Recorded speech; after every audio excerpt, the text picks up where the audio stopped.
സ്പോർട്സിനെ സ്നേഹിക്കുന്ന പ്രിയപ്പെട്ട പ്രേക്ഷകർക്ക് നമസ്കാരം. ഞങ്ങൾ പുതിയൊരു പ്രോഗ്രാമുമായിട്ടാണ് നിങ്ങളുടെ മുന്നിലേക്ക് വന്നിരിക്കുന്നത്. ഞങ്ങളുടെ പ്രോഗ്രാമിന്റെ പേര് സ്പോർട്സ്മാൻ സ്പിരിറ്റ് എന്നാണ്, അല്ലേ? ഞങ്ങളിപ്പോൾ ഉള്ളത് കലൂർ സ്റ്റേഡിയത്തിനടുത്താണ്. അപ്പോൾ ഒരിക്കൽ കൂടി ഈ സ്പോർട്സ്മാൻ സ്പിരിറ്റ് എന്ന പ്രോഗ്രാമിലേക്ക് സ്വാഗതം. സ്പോർട്സിനെ സ്നേഹിക്കുന്ന എല്ലാവർക്കും സ്വാഗതം. സഞ്ജുവിന് 2020 വേൾഡ് കപ്പില് പ്ലേയിങ് 11 സ്ക്വാഡിൽ സ്ഥാനമില്ലെന്ന് ഒരു പറച്ചിലുണ്ടായിരുന്നു. അതിന്റെ കൂടെ തന്നെ സന്നാഹ മത്സരത്തിൽ, അതായത് 2020 വേൾഡ് കപ്പിന് മുമ്പ് സൗത്ത് ആഫ്രിക്കക്കെതിരെ മത്സരത്തിൽ സഞ്ജു സാംസൺ ബാറ്റിംഗ് ഇറക്കിയില്ല. അപ്പോൾ തന്നെ ഉറപ്പായി സഞ്ജുവിന് പ്ലേയിങ് 11 വേൾഡ് കപ്പിൽ സ്ഥാനമില്ല. കാരണം ഇഷാൻ കൃഷ്ണൻ ഉണ്ട്, അതുപോലെ തന്നെ അഭിഷേക് ശർമ്മയുണ്ട്, പിന്നെ പല പല പ്ലേയേഴ്സ് ഉണ്ട്. എല്ലാരും നല്ല ഫോമിലാണ്, ആരും നമുക്ക് കുറ്റം പറയാൻ പറ്റത്തില്ല. കാര്യം അഭിഷേക് ശർമ്മ, തിളവർമ്മ അവരെല്ലാം ആദ്യ 10 തന്നെ batting ranking 2020 world cup ranking ഉള്ളവരാണ്. അവരെയൊന്നും നമുക്ക് തരാൻ പറ്റത്തില്ല. അപ്പൊ ICC റാങ്കിങ്ങില് അപ്പൊ അത് കഴിഞ്ഞിട്ട് ഫസ്റ്റ് മാച്ച് USA ആയിട്ടുള്ള മാച്ചിൽ തന്നെ സഞ്ജുവിന് സ്ഥാനമില്ല. അപ്പൊ അഭിഷേക് ശർമ്മയും ഇഷാൻ കിഷാനും, പക്ഷേ അവരുടെ ആ ഒരു ബാറ്റിംഗ് ലൈനപ്പില് ഇന്ത്യയുടെ കളി വളരെ മോശമായിരുന്നു. കാരണം വെച്ചാല് അതിന്റെ മുമ്പ് വരെയുള്ള സഞ്ജു ഉള്ളപ്പം ബാറ്റിംഗ് ലൈനപ്പിൽ എല്ലാം ഇന്ത്യ ഒരു 200 കിടക്കുമായിരുന്നു എല്ലാ മാച്ചിലും. അങ്ങനെ തന്നെ ഇപ്പൊ സഞ്ജു നല്ല തുടക്കം ഇട്ട് കഴിഞ്ഞ് ബാക്കി എല്ലാവരും അടിച്ച ഒരു പ്രഷർ ഇല്ലായിരുന്നു ബാക്കിയുള്ള. പക്ഷേ ഈ ഒരു ബാറ്റിംഗ് ലൈനപ്പിൽ അഭിഷേക് ശർമ്മ, ഇഷാൻ കിഷാൻ ഓപ്പണിംഗ്, ആ ഒരു ബാറ്റിംഗ് ലൈനപ്പില് തുടക്കത്തിൽ തന്നെ ആദ്യത്തെ 3 ഒന്നെങ്കിൽ അഭിഷേക് ശർമ്മ ഡക്ക് അല്ലെങ്കിൽ ഇഷാൻ കിഷാൻ ഡക്ക്, അങ്ങനെ തുടക്കത്തിൽ തന്നെ ഒരു പ്രഷർ വരുമായിരുന്നു ഇന്ത്യക്ക്. അപ്പൊ ആ ഒരു ബാറ്റിംഗ് ലൈനപ്പിൽ എനിക്ക് ഇന്ത്യ വേൾഡ് കപ്പ് അടിക്കുമെന്ന് എനിക്ക് തോന്നുന്നില്ല. കാരണം USA പോലത്തെ ഒരു ചെറിയ ടീം നമുക്ക് അങ്ങനെ തള്ളിക്കളയാൻ പറ്റത്തില്ല.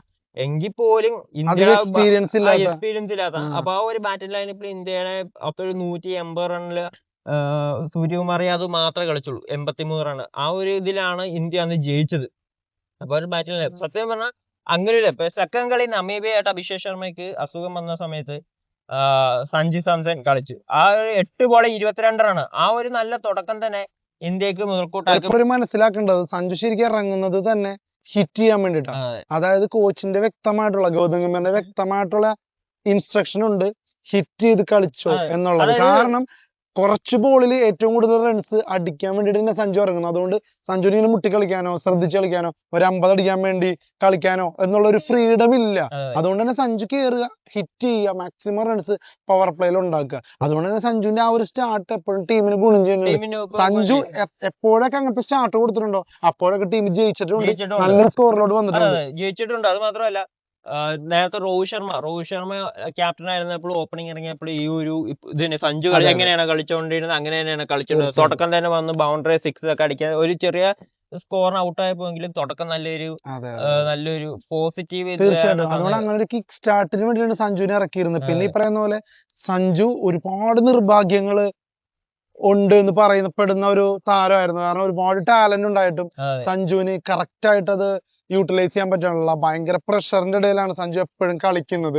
കാരണം സഞ്ജു കയറി കഴിഞ്ഞ ഒരു സെഞ്ചുറി അടിക്കണം, ഒരു 50 അടിക്കണം എന്നുള്ളൊരു മസ്റ്റ് ആയിട്ട് കാണുന്നത് പോലെയായിരുന്നു കാര്യങ്ങൾ. അതല്ലെങ്കിൽ സഞ്ജുവിന് അടുത്ത കളി അവസരമില്ല, വല്ലപ്പോഴും കയറുള്ളൂ. അപ്പൊ അത് മറിച്ച് ബാക്കിയുള്ള പ്ലേയേഴ്സ്, ഞാൻ റിങ്കു സിംഗിന്റെ കാര്യമൊന്നുമല്ല പറയുന്നത്, അഭിഷേക് ശർമ്മ, തിലക് വർമ്മ, അല്ലെങ്കിൽ ഈ പറയുന്ന ഇഷാൻ കിഷനൊക്കെ എന്ന് വെച്ച് കഴിഞ്ഞാൽ അങ്ങനെ ഒരു വലിയ പ്രഷർ ഇല്ല, കണ്ടിന്യൂസ് ആയിട്ട് അവർക്ക് മത്സരം കിട്ടിയിട്ടുണ്ട്.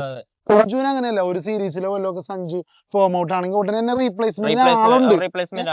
സഞ്ജു കയറി കഴിഞ്ഞാൽ 100 അടിക്കണം സഞ്ജു ഇതുപോലെ 2-3 സെഞ്ചുറി ഒക്കെ 2020 അടിച്ചിട്ടുണ്ട്, 3 സെഞ്ചുറി അടിച്ചിട്ടുണ്ട്. അപ്പൊ അത് തന്നെ വളരെ റയറാണ്, എല്ലാവരും അടിച്ചിട്ടൊന്നുമില്ല അങ്ങനെ. അപ്പൊ അത്ര റെക്കോർഡ്സ് ഉണ്ടായിട്ട് കൂടി സഞ്ജുവിന് കൃത്യമായിട്ട് ഒരു സീരീസിലോ അല്ലെങ്കിൽ ഫുള്ളായിട്ട് കളിക്കാൻ ഒരു പ്രഷർ ഇല്ലാതെ, ഈ കളി ഫോം ആയില്ലെങ്കിൽ അടുത്ത കളി ഞാൻ എന്തായാലും ഉണ്ടാവും, അടുത്ത കളി പിടിക്കാം എന്നുള്ളൊരു മാനസിക സഞ്ജുവിന് വെക്കാൻ പറ്റാറില്ല. സഞ്ജു പിന്നെ പതിയെ സഞ്ജു സ്വയം ഈ പറയുന്ന പോലെ ഒരു പേഷ്യൻസും, എന്താ പറയാ, എപ്പോഴും ലൈഫ് ഒരുപോലെ ആയിരിക്കില്ല എന്നൊക്കെ ഉള്ള ഒരു അണ്ടർസ്റ്റാൻഡിങ് ഒക്കെ മനസ്സിലാക്കി സഞ്ജു ഇമോഷണലി ഭയങ്കരമായിട്ട് സഞ്ജു ഡെവലപ്പ് ആവുന്ന ഒരു കാഴ്ചയാണ് നമ്മൾ കാണുന്നത്. സഞ്ജു സാംസൺ എന്ന ഒരാളില്ലെങ്കിൽ ഇപ്പൊ ചിലർ പറയുന്നുണ്ട് ഡൂബയുടെ 2 4. നിങ്ങൾ ആലോചിച്ചോണം, 4 ബോളിലാണ് 8 റൺസ് അടിച്ചത്. അത് ബുംറ പറഞ്ഞേക്ക് എനിക്ക് സത്യം പറഞ്ഞാൽ ഇഷ്ടപ്പെട്ടിട്ടില്ല. അതായത് ക്രിക്കറ്റ് അറിയാവുന്നവർക്ക് അറിയാം ഏറ്റവും നിർണായകമായിട്ടുള്ള 2 4 ആണെന്ന്. 4 ബോൾ ഡൂബെ അടിച്ചത് 200 ശരാശരി ഉള്ളൂ, മനസ്സിലാവുന്നുണ്ടോ? അതായത് സഞ്ജു സ്ട്രൈക്ക് റേറ്റ് മെയിൻറ്റെയിൻ ചെയ്ത് 190+ സ്ട്രൈക്ക് റേറ്റിലാണ് സഞ്ജു ആ 97 അടിച്ചിരിക്കുന്നത്. സഞ്ജു എന്താ വിചാരിച്ചത്, മാക്സിമം നമ്മുടെ ഭാഗത്തു നിന്നുള്ള മിസ്റ്റേക്സ് കുറച്ച് ടീമിന്റെ വിജയം എന്നുള്ള മാത്രമാണ്. ഡൂബെ അതൊക്കെ തന്നെയാണ് ചെയ്തത്. പക്ഷെ ഒരിക്കലും ഡൂബയുടെ 2 ഫോറിന് സഞ്ജുവിന്റെ 97 മറയ്ക്കാനുള്ള ശേഷിയൊന്നും ഇല്ല. അത് വെറുതെ പറയാം, കാരണം എന്താണ്, ആ സമയത്ത് ഒരു പ്രഷർ കുറച്ചെന്ന് പറയാം. പക്ഷെ എന്നിരുന്നാൽ കൂടി ആ 2 ഫോർ നിർണായകമായിരുന്നു. പക്ഷെ ഞാൻ പറഞ്ഞു വരുന്നത്, ബുംറയൊക്കെ സഞ്ജുവിനൊന്നും മെൻഷൻ പോലും ചെയ്തില്ല. ബുംറിനോട് ചോദിച്ചപ്പോ കളിയുടെ ഒരു ക്രൂഷ്യൽ മൊമെന്റ് ഏതാണെന്നൊക്കെ ചോദിച്ചപ്പോ ആ ഡൂബയുടെ 2 ഫോർ, ക്രിക്കറ്റ് അറിയാവുന്നവർക്ക് അറിയാമെന്നൊക്കെയാണ് പറഞ്ഞത്. വിക്കറ്റ് കീപ്പറെ തുടങ്ങിയിട്ട് സഞ്ജു കളി കഴിയുന്നതിന് 4 ബോൾ മുമ്പ് വരെ, അതായത് 2020 ഏറ്റവും കൂടുതൽ സമയം ക്രീസിൽ നിന്ന റെക്കോർഡ് ഇപ്പൊ സഞ്ജുവിന്റെ പേരില്ല.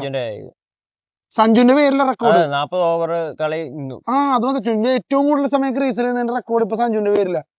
ടെസ്റ്റിലാണ് ദ്രാവിഡിന്റെ പേരില്, ODIയിലാണെങ്കിൽ എനിക്ക് രോഹിത് ശർമ്മയുടെ പേരിലാണ്.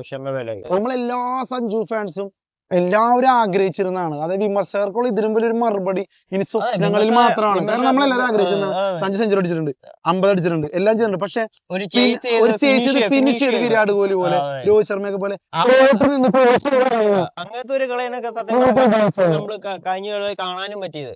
ഒരു സിനിമയിലൊക്കെ പറയുന്ന പോലെ, സത്യം പറഞ്ഞ ഈ ഒരു മുഹൂർത്തം നിങ്ങൾ ആഗ്രഹിച്ചിരുന്നില്ലേ എന്ന് സത്യം ഞങ്ങൾ കരഞ്ഞു പോയി എന്ന് തന്നെ പറയാം. സത്യം ഞങ്ങൾ എല്ലാ കളി ലൈവ് ഇടുന്നതാണ് മിക്ക കളി. പക്ഷെ ഈ കഴിഞ്ഞ കളി ഞങ്ങളെ സാങ്കേതിക കാരണങ്ങള് ലൈവ് ഇടാൻ പറ്റിയില്ല. ഞങ്ങൾ ഒരുമിച്ചില്ലായിരുന്നു. ഇപ്പൊ ഞങ്ങൾ ഇനി ഒരുമിച്ച് വന്നിരിക്കുകയാണ്. ഇനി ഞങ്ങൾ ഒരുമിച്ചാണ് ഇനിയുള്ള പ്രോഗ്രാംസ് എല്ലാം ചെയ്യാൻ പോകുന്നത്. അപ്പൊ സ്പോർട്സ് ട്രാൻസ്പെറന്റിന്റെ ഈ ഒരു എപ്പിസോഡിൽ നമ്മൾ മെയിൻ ആയിട്ട് ഉദ്ദേശിച്ചത് നമ്മുടെ ഒരു ഇൻട്രൊഡക്ഷൻ, നമ്മുടെ ഈ ഒരു പ്രോഗ്രാം തുടങ്ങുന്നു എന്നുള്ളതും, അതോടൊപ്പം തന്നെ കഴിഞ്ഞ കളിനെ കുറിച്ചും, ഇനി എന്തുകൊണ്ടാണ് ഞങ്ങൾ ഈ സ്പോർട്സിനെ ഇത്രയും സ്നേഹിക്കുന്നത്, ഞങ്ങൾ ഈ സ്പോർട്സ് ട്രാൻസ്പെറന്റ് വരുന്നതിനെ കുറിച്ചൊക്കെ ഒന്ന് നിങ്ങളോട് പറയാന്നുള്ളൊരു ഉദ്ദേശം മാത്രമേ ഇപ്പൊ ഈ ഫസ്റ്റ് എപ്പിസോഡ് ഞങ്ങൾക്ക് ഉണ്ടായിരുന്നുള്ളൂ.